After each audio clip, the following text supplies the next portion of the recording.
Link takes to the skies in the Legend of Zelda Tears of the Kingdom, and a whole new range of aerial combat is about to open up to us. So new enemies, new weapons and new gameplay mechanics are all likely to feature in the sequel to Breath of the Wild. And today I want to take a closer look at it all through the trailers we've seen, and also the gameplay patents that we know about. Well, if you're new around here or find this useful, don't forget to hit that subscribe button down below for all the latest Legend of Zelda content, and turn on notifications by hitting that bell. Well, before we get into today's topic, let me know in the comments what you want to see from aerial combat in Tears of the Kingdom, and how you see it playing out. Do you want to fight on the back of gliders in the sky against enemies? What type of new weapons and new enemies do you want to see, and how are they going to be adapted for the sky? Well, Legend of Zelda Tears of the Kingdom is going to have much more verticality when it comes to exploration, dungeons, and almost every aspect of the game, and the combat is going to be no different. It's going to mean new enemies, new weapons, and new gameplay mechanics. Well, the first trailer for Tears of the Kingdom was set underground with Link and Zelda exploring the catacombs of Hyrule Castle. Since then, the sky has taken a major role in the promotion for the game, with Link skydiving, exploring Sky Islands, using his glider, plus we get a glimpse of this new wooden wing transportation device, which is similar to a sky mount, allowing Link to get from A to B via the sky. Travelling, exploring, and fighting in the sky is going to be key to our adventures in Tears of the Kingdom. Where even though we defeated Calamity Ganon in Breath of the Wild, Hyrule isn't safe just yet. It's undergone a massive transformation since the first game, with pieces of Hyrule floating up into the air, creating a complex network of sky islands for us to explore. We've seen malice pouring out of the corpse under Hyrule Castle, and that appears to have a direct link with these sky islands. Well, so far, in the trailers we've seen Link skydiving, looking very similar to Skyward Sword, plus also floating through the sky with the help of his trusty glider.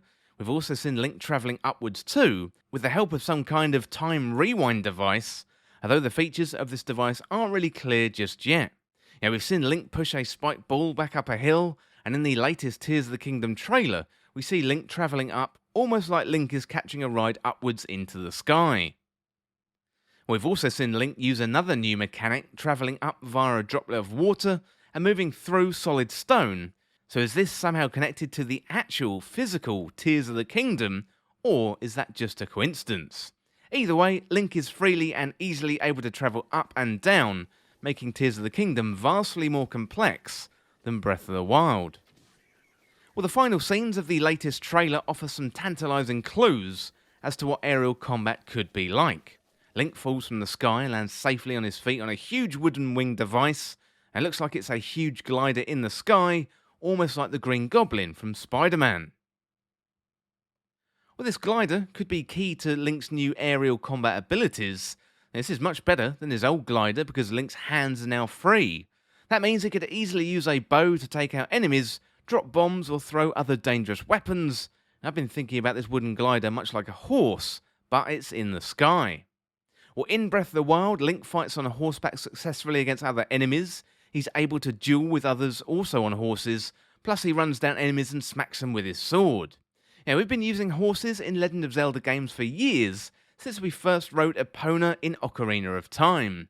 But now it could be time to take to the skies and open up a new world of possibilities. Well, hopefully Link's going to be able to skydive and call this glider at will, which then leads to easy and fast travel across Hyrule. Well, this new big glider opens up a range of potential new features, including new weapons, new enemies, and new combat abilities. Now, one of the big pieces of feedback from the audience related to Breath of the Wild was the lack of enemy variety. Nintendo could use the sky as a catalyst for creating new enemies that operate in a 3D space. Flying varieties either with vehicles of their own or physical wings. There's plenty of flying enemies from the previous Legend of Zelda games Nintendo could call upon, like varieties of Keese, winged Octoroks, Aerilphos, and also Cargaroks. So new enemies means new danger for Link too. If he's going to be fighting on the back of a winged transport in the sky, there's a risk he could fall off and crash into that hard Hyrulean ground. Well, new weapons could be developed for Link if he's going to be fighting in the sky. I can imagine new bows and arrows specifically designed for the sky, and other throwing weapons too. Many of the weapons in Breath of the Wild were melee-focused weapons, but Link may have to resort to throwing or aiming weapons, meaning smaller knives or daggers could be used. Well, new varieties of bombs would also be good for aerial combat as well. So traditional Zelda bombs are thrown, then you got a few seconds to wait and the bombs detonate. I'd like to see them detonate on impact, or maybe Link has small cluster bombs or homing devices. He could really cause some damage, flying in the sky, throwing bombs off the edge. I can imagine the hookshot also returning, grabbing an enemy right out of the sky and pulling them towards Link. Well, Link's arm is also likely to come into play. We've seen this new arm be used to rewind time, and it could also open up other abilities for Link too. So we've seen the concept artwork for Link's arm that didn't make it into Breath of the Wild, and it seems like Nintendo are going to be exploring those concepts more in Tears of the Kingdom. So we've got different arm attachments could mean new weapons and new ways to interact with the world, and affecting the physics in interesting ways.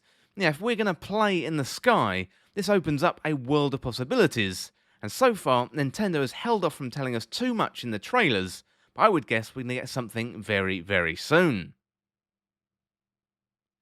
Well, next up, let's have a closer look at the potential for aerial combat. So we haven't seen footage of this in trailers just yet, but I'm confident that we're going to see it real soon. Nintendo patented a new type of aerial combat suggesting Link can shoot arrows while skydiving, opening up the potential for battles right there in the sky. It's one thing to battle on the back of this new wing device, it's another thing to battle whilst you're falling. So looking at that patent, we've got 3 states.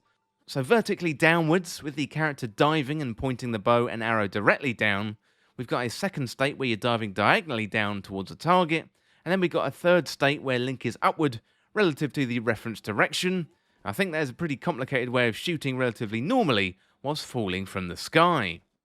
Well, in Skyward Sword we could do battle in the sky whilst on the back of a loft wing, but this mechanic opens up the potential for big sky battles, and points to more of Tears of the Kingdom taking place in the sky as well as on the ground in Hyrule. Well, we've known for a while that we're going to be travelling between the ground and also the floating islands in the sky, and this patent points to the potential gameplay elements in the space between the ground and the sky islands, having our battle on our way down and maybe on our way up too. Well, let me know what you think about aerial battles in Tears of the Kingdom, and let me know in the comments your theories. I would absolutely love to hear from you. Well, that is it for this look at aerial combat innovations in the Legend of Zelda Tears of the Kingdom. And as always, thank you so much for watching or listening. For more Legend of Zelda content like this, hit that subscribe button down below and subscribe to Triforce Times. Or you can check me out on Twitter at Triforce Times. Well, if you enjoyed this video, found it useful, liking and sharing the video would really help me out. Otherwise, check out the other videos on the channel. Well, thanks again. I'll see you soon.